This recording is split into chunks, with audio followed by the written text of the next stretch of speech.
underneath, blue underneath the ocean, will control the ocean wide, from down, down underneath the sea.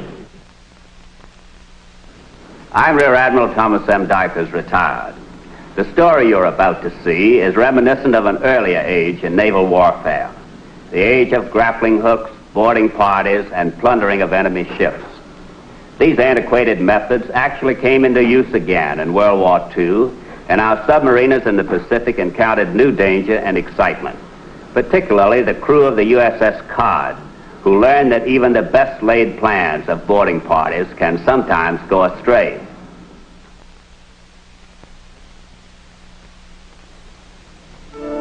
By July 1945, much of our submarine effort off the Malay coast was devoted to blockading Singapore. Forced to support its garrison there, the enemy came up with the bright scheme of using junks, sampans, and fishing junks to carry out military supplies. They knew the submarines would not bother with peaceful fishermen. Our blockade was threatened. The practice of search and seizure resulted.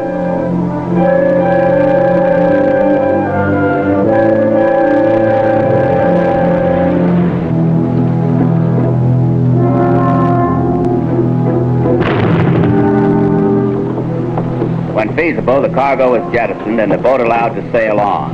Otherwise, the crew and passengers were safely removed before sinking the craft.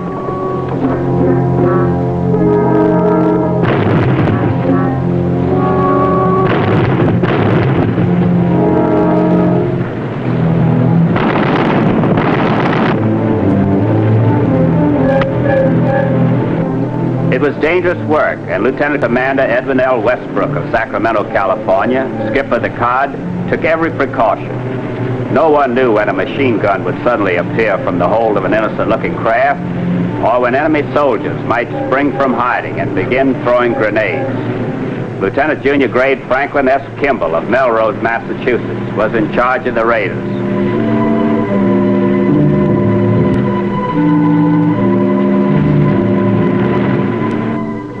He had trained the group to do its work quickly and efficiently. Chief Electrician's Mate John Babick of Omaha, Nebraska, was Kimball's right-hand man. Seaman First Class Sam J. Renfro of Fayette, Alabama. Motor Machinist Mate George J. McKnight of Charleston, Tennessee, and a torpedoman made up the team. Every man was a volunteer and an expert shot. All right, let's go. Move. Well, good morning, Mr. Mercantile. I remember you. I think I remember you, too, last week, wasn't it? That's me, Tommy Sane. I speak good American, yes? Yeah. Look, tell those men to hurry into the boat, Tommy. Fighty soon low.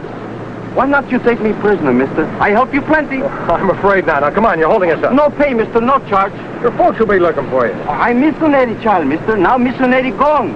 Died. I help you plenty. Come on.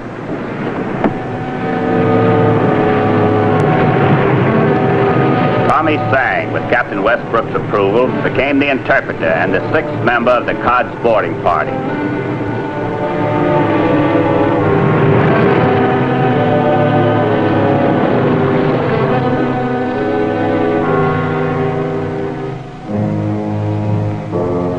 Stand by to surface. Stand by to surface.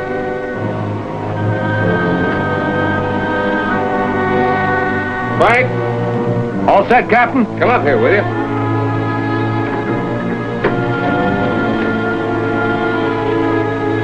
You know this is the last day of our patrol. Yes, sir.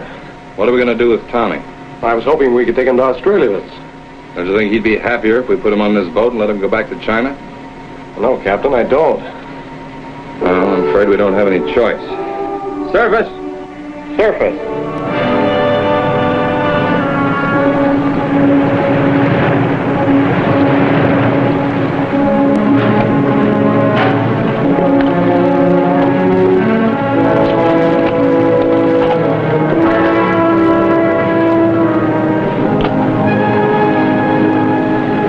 Firing.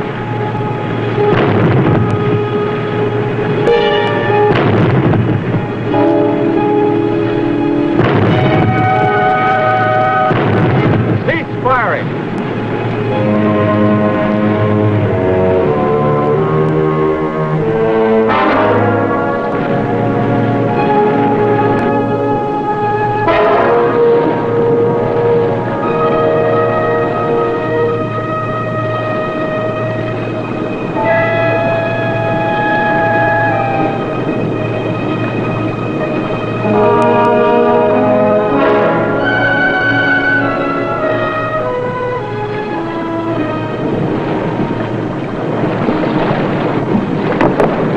more. Eso es un chila. Please, Captain, this is my boat. It's all I got. Please not sink boat. The Japanese make me do it. If you sink boat, they not pay me, Captain. Well, let's see what you've got. What's the merchandise, Johnny? Well, sir, there's some unfriendly army blankets. Yeah. Some sugar. And some more. Invasion sugar. Planes off the port bow.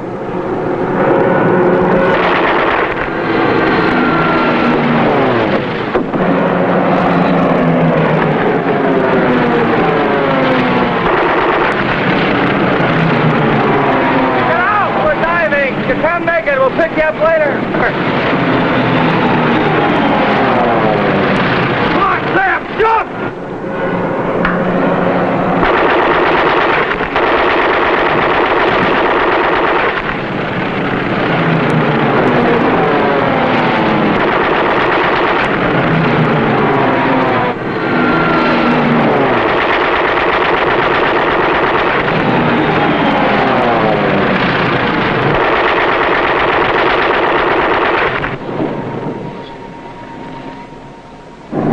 You all right, Sam? I made it. But I didn't think I could. You'd like to jump yourself in half, boy. So low I could see the color of his eye. Hold him, Mac. You know we're here to come after us. I could have got him, sir. Looks like he's taking off, Mr. Kimball. Johnny! I'm okay. Did they come back for us, Mr. Kimball? Why, sure, Tommy. Let's round up the crew. Go, you boy! Morales! Head out to sea. I want everything to look normal, you understand? Understand, Captain? Kailam hoist under! You figure the skipper took her out a little ways? He has to. It's only 60 feet out here. He had an awful sharp dive angle for water this shallow, Mr. Kimball. Yeah, I know. Mac, you take the stern. Sam, go forward. Keep your eyes out for the periscope. Just our luck. The last day of our patrol. The skipper won't leave us up here long. Not if he can help it.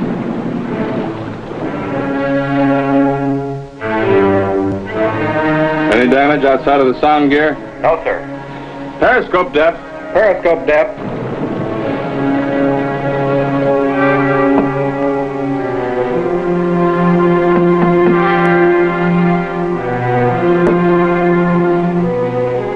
Upscope.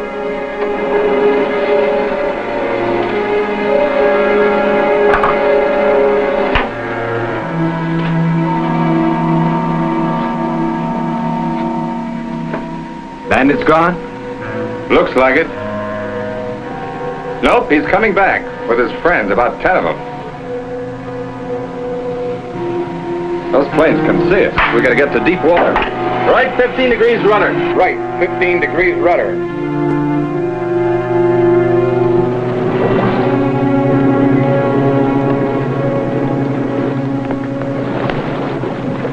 Hey, you're some lookout, boy.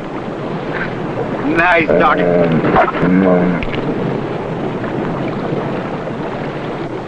What's the matter with you, huh? I'm not gonna hurt you.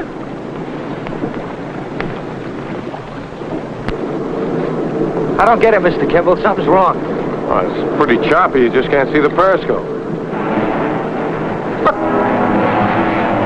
There's a whole gang of them. Take cover! Sam, come here. Johnny, you and Red keep an eye on the crew from the cargo.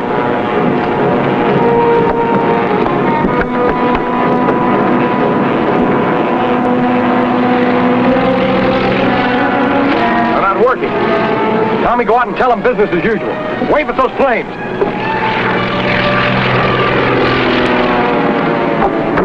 Hey, where's that one going? The flag. He's going for the flag, Mr. Kimball. Tommy! You're thinking of soul! Wave it.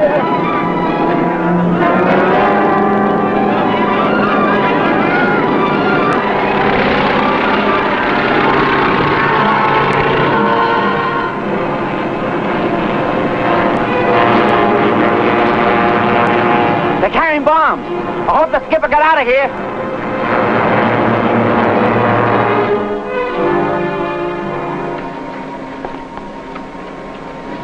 $150 feet, Captain.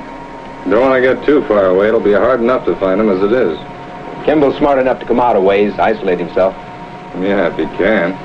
Captain, sonar contacts 6 surface ships at 8 to 10,000 yards off the stern. Head back to shore, Morales. Keep away from those gunboats. Yes, Captain.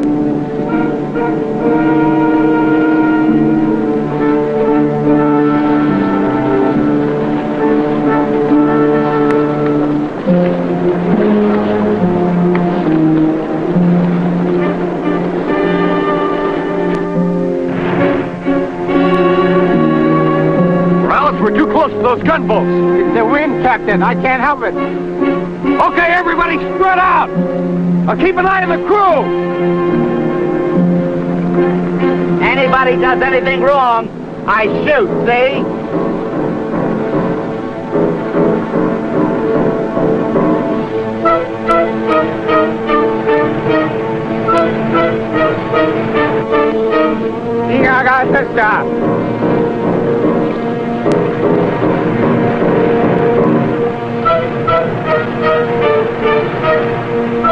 Let's die! Hey, I didn't see that destroyer!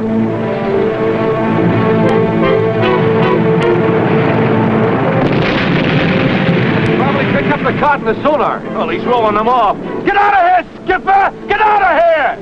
If we don't make it, we won't, that's for sure.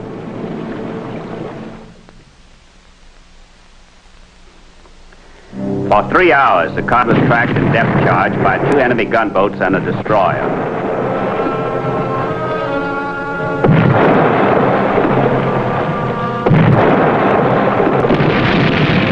Its evasive action sent it miles from the junk containing its boarding party.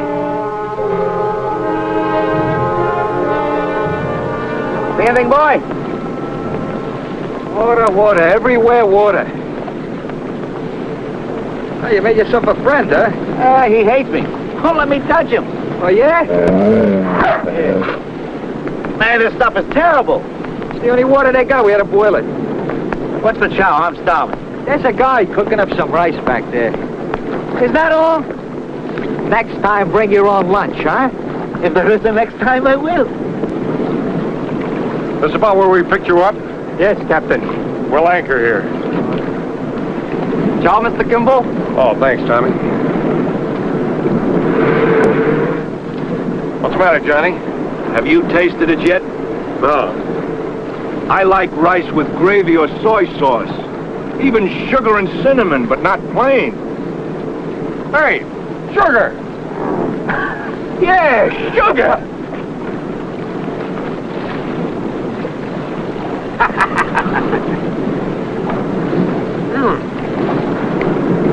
Plenty of sugar, a man can eat anything.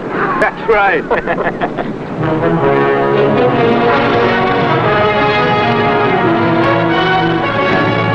Force Commander grants permission to extend our patrol and continue the search, Captain.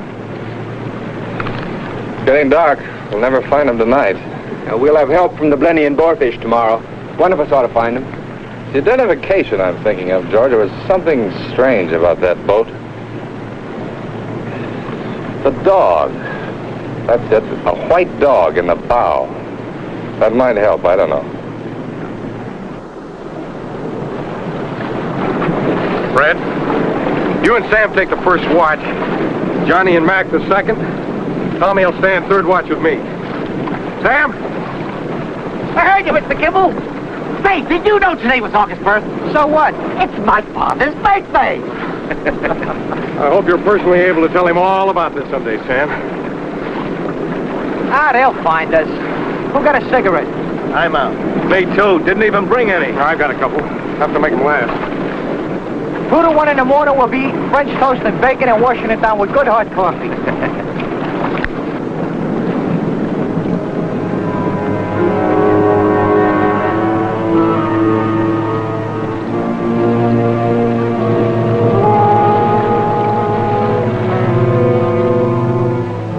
The next morning, Lieutenant Kimball ordered the junk out to sea. In order not to lose sight of the coastline and to stay in the same area, they tacked back and forth. Hopefully, patiently. The cod was joined by the Blenny and Boarfish. Later by the lizardfish. Captain W.H. Hazard of the Blenny, senior officer of the pack, directed the search.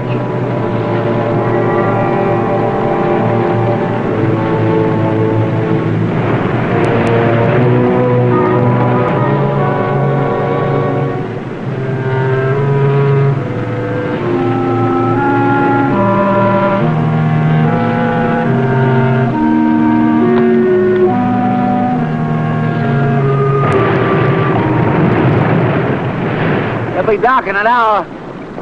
Not a day, not a dollar. You and your French toast. Man, I'm hungry. That rice just doesn't stick to your ribs. There must be something else on this tub we could eat. Why not? We wouldn't be the first. I saw the crew putting something looked like shrimp in their rice. Well, yeah? Maybe they're holding out on us. I'll check it with Tommy. Holy cow! Maybe that's what he's smoking. He could have it. What I don't like about this is the way this wind blows. We must be 30 miles from where we were this morning. Well, Skipper will probably figure the wind, but I think we better make some plans tonight. In case. Look! A periscope! A periscope!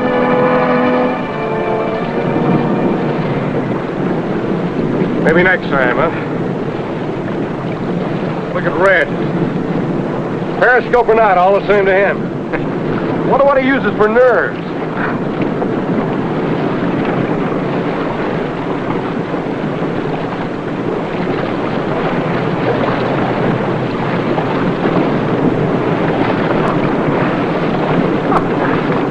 Battle stations!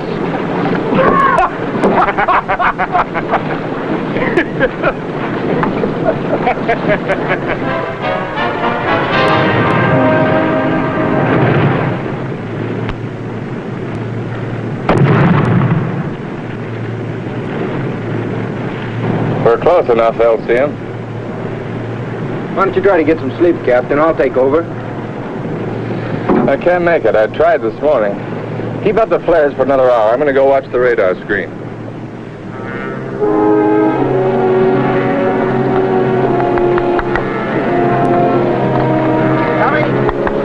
You say that's cake by ship? Oh, yes, Mr. Sam. Mixed with rice. Very good. How come you didn't grab onto the stuff yesterday? They hide it, Mr. Mac. Hey, it's got a nice flavor. Yeah.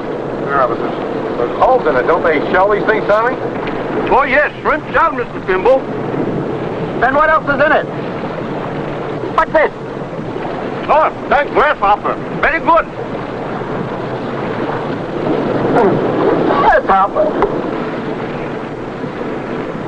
You say you hungry enough to eat anything. Tell the cook to get some plain rice, Tommy. Right now, Mr. Kimball? Red? Aye, sir.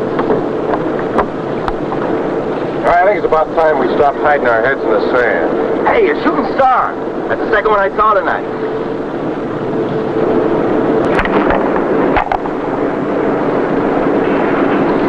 We can sail just so long on this tub before somebody spots us and tells the Japanese.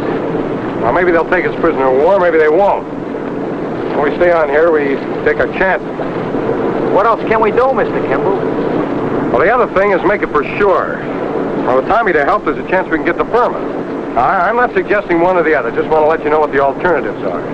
I'll think about it, and then we'll talk it over again tomorrow night. And we still have the same choice. How far is it to Burma? It's around 600 miles. Is that walking or riding? You kidding, man? That's by airplane. 2 to 1 in the morning, we'll be eating ham and eggs and washing it down with good hot coffee. Plain rice, Mr. Kimball. Oh. Thanks, Sonny. August 3rd.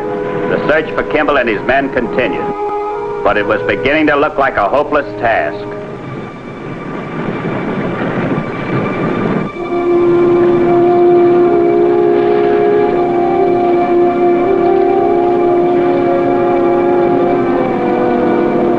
What time you got, Johnny? It's 12:15. Well, Tommy gets a bite. Yeah. Fried fish. Wouldn't that be just lovely? Hey. Hey, look. It's a periscope. A periscope. Over there. It's no stick this time. I saw the sun glint off of it. Hey, Sam. Sam, do you see it? See what? Get him here, Sam. There's one in the deck house.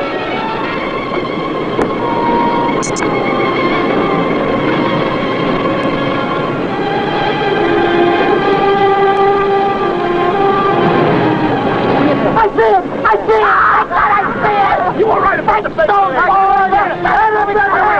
Hold it, fellas, hold it. That's not ours. Ah, the superstructure's there. I hope. Modified the bridge and some of the new ones could be one of them. Could be Japanese, too. Yeah. It's too late now. Whoever it is wants to find out what this mirror's all about. Sam, get the flags. Tell them who we are.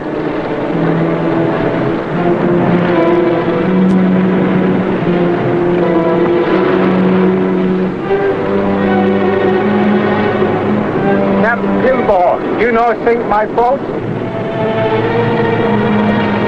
We are Blenny. It's the Blenny! Ah! It's the Blenny! I'll talk to the skipper, Morales. Don't worry.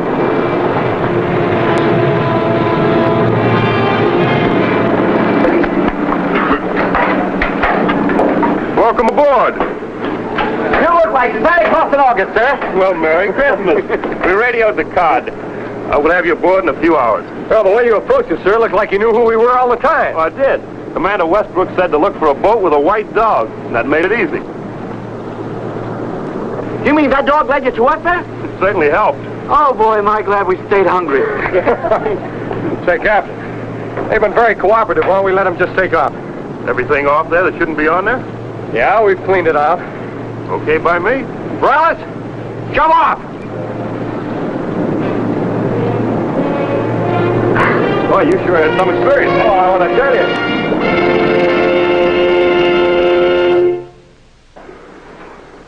I'll be back in a moment with our special guest.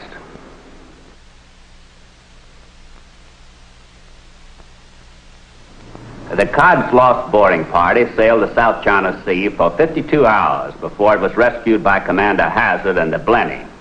Here with us to recall the events you've just seen is Captain E.M. Westbrook, Jr., who was the Cod's skipper.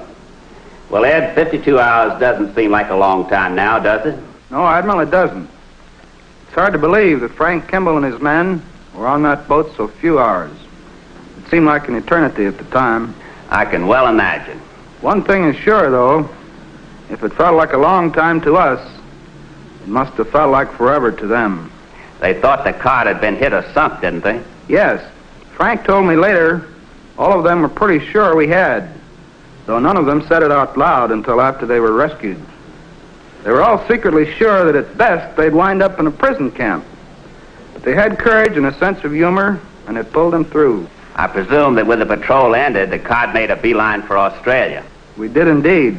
As a matter of fact, we were only 2 days out of Perth when word came that the Japanese had surrendered and the war was over. Do you know what happened to your volunteer prisoner, Tommy Sang? Not exactly, Admiral. If I'm any judge of character, Tommy's probably got a fishing junk, making catches off the Malayan coast. Thank you, Ed, for helping us to tell this story. Be with us again when we bring you another true story of the silent service.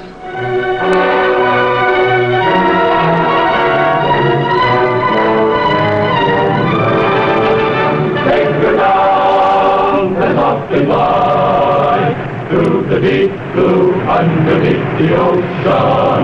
We'll control the ocean wide from down underneath the sea. Safe and close, we'll pass the word in the future yet to be. That we'll say, as long as there's a submarine or underneath the sea. So rig for dive and take the down, go down underneath the ocean. Fearless man.